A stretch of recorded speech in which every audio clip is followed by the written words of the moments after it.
Hello and welcome back to the Bias Bounty 101 for Beginners video tutorial series. My name is Christy Arbogast. In the previous video, we learned to access our datasets. In this tutorial, I'll show you how to explore and filter the dataset to better understand the story it tells. By the end of this video, you'll know how to conduct basic analysis to prepare for the Bias Bounty Challenge. We'll start by opening the Jupyter Notebook that includes everything from video 1 and additional code. Remember to rerun all of the code when you open a new notebook.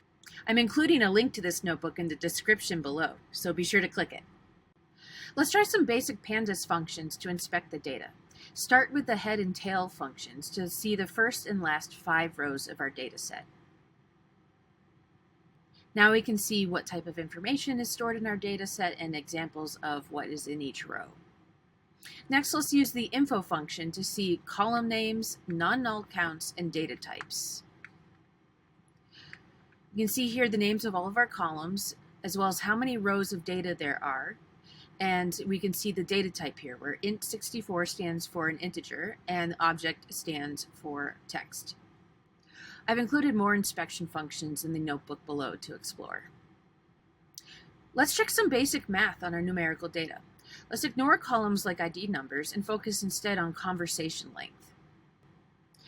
Now we can see the different statistics about the conversation length. We can see the minimum as well as different averages and the max. Wow, someone had a 93-turn conversation.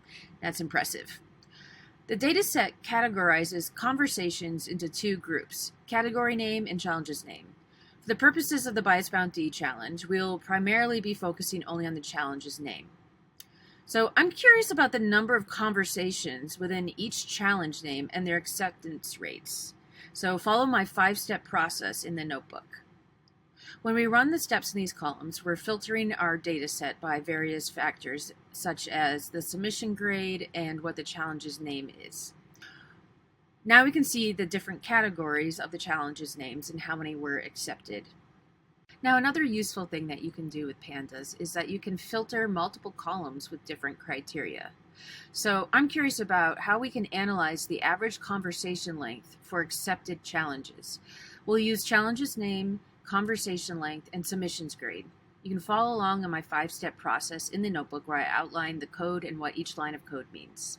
So, since lengthy conversations can't be submitted for grading for this Bias Bounty Challenge, let's see how many short prompts were successful for each challenge name. Again, we'll be using a variety of filtering and selecting different criteria. Now we are able to see that for economic misinformation, we have 123 accepted submissions. For political misinformation, 114. And for defamatory information, we have 81.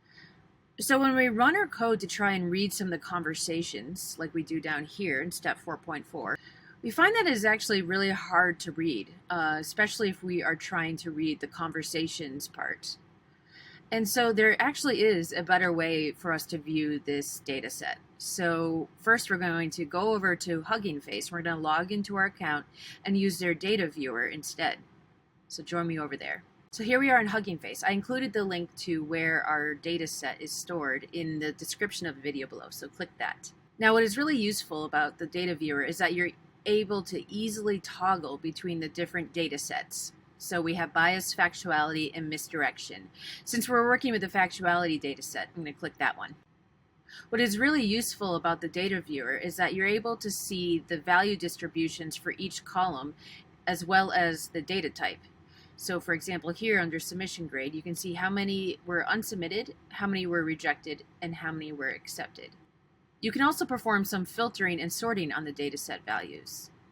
So to continue where we left off in our notebook, I want to read the conversations of accepted submissions. So I click accepted here to filter the dataset by that.